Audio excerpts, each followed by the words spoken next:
देखा ये तर्ज बड़ी पुरान हो। और गुरुजी श्री विजयलाल यादव गुरुजी, एक बार आप लोग जोरदार ताली बजा दें। कैसे चचा सबके प्रणाम बा। तर्ज कवन हो और तर्ज देखा हम राम का गुरु और बुल्लू गुरु जी का बिरान आज सुनले रही देखले ना रही, लेकिन हम लोगन के जब देखे को होला और सुने को होला कि राम गुरु जी कैसे गावतलन, बुल्लू गुरु जी कैसे गावतलन, तो राम गुरु जी के भी खोज लेवल जाला, बुल्लू गुरु जी के भी खोज लेवल जाला। कहा श्री विजयलाल यादव गुरु जी की आवाज में कैसे गावे।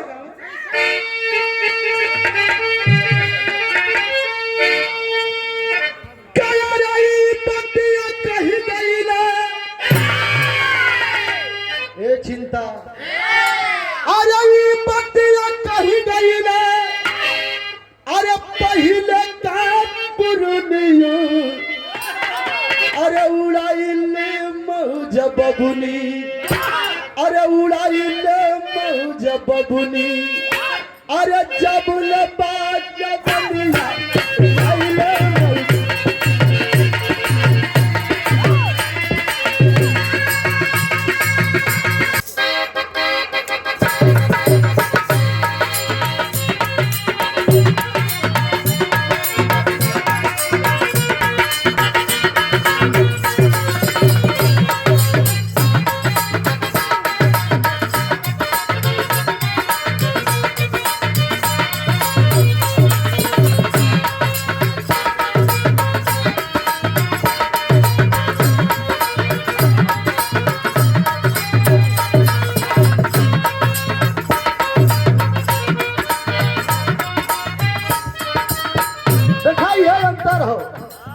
कौनो मेहरारू अपना मर्द के शिकायत कैले रहे कि बलम के बांगुड़ बाबे लनवा,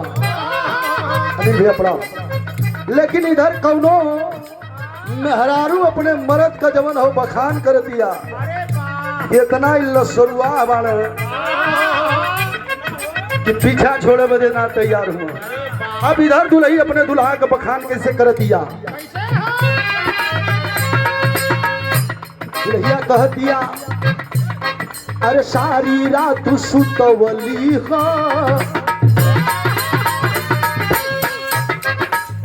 ए चिंता जी चिंता मत करा,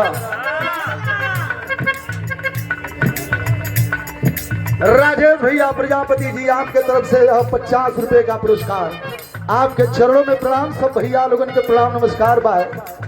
इतना यूट्यूबर भाई लोग जुटल हुए, यहू में कुछ अंग यूट्यूबर हुए, जैसे अजय भाई और मुकेश भाई। देखा इधर रामाश्रय भैया के तो जोड़ ना है। ए चिंता जी चिंता मत करो, अरे सारी रात सुतवली हो हे राजा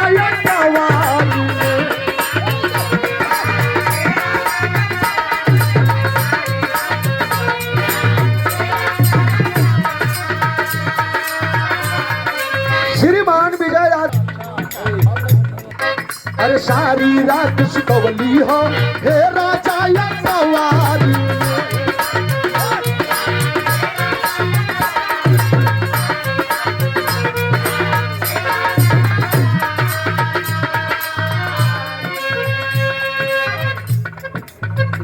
सुतवली हो।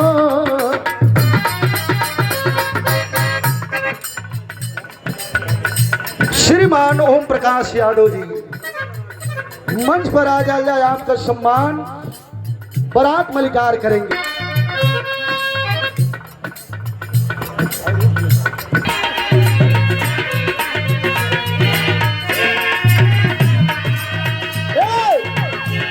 अरे अब का हाथ लगावेला, अब का हाथ लगावेला 5 गज के साथ।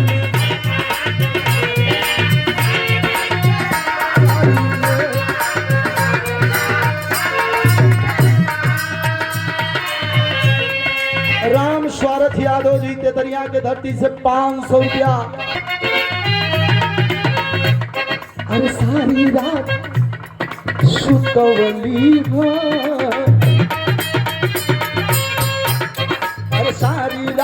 सुतवली हो हे राजा कवारी में।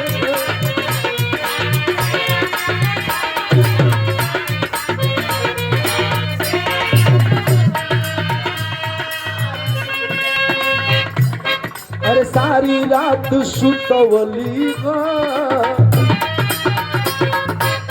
हिमांशु भैया हे राजा कवारी में।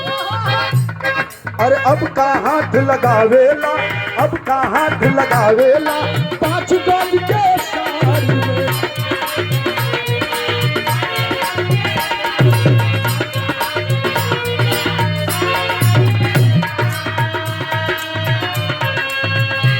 राउर भान नहीं जो राउर धान नहीं जा राजा कोई खाए वाला बा।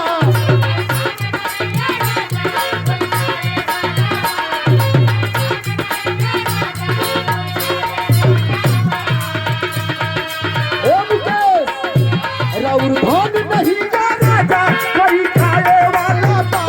छोड़ी छोड़ी होठ लाली ना ओराए वाला बा।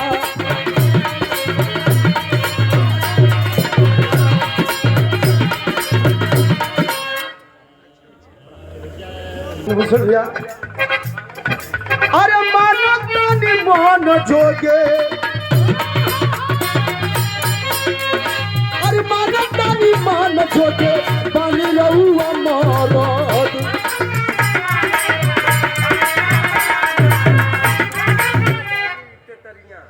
श्रीमान मर्यादा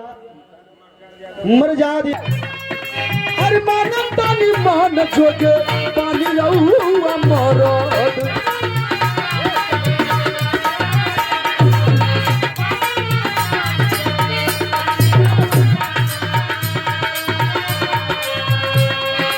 अरे रोजा रोजा देला तू तो कमर में दर्द।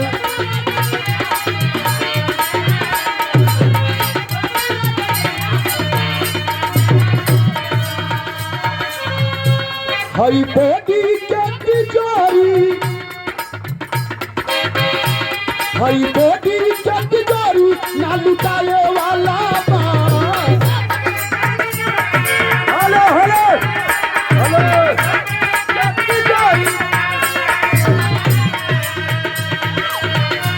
हई बॉडी के तिजोरी ना लुटाए वाला बा।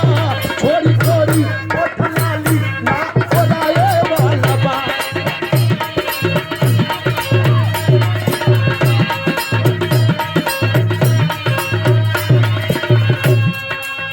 और यह देश के प्रहरी और देश के सजग सिपाही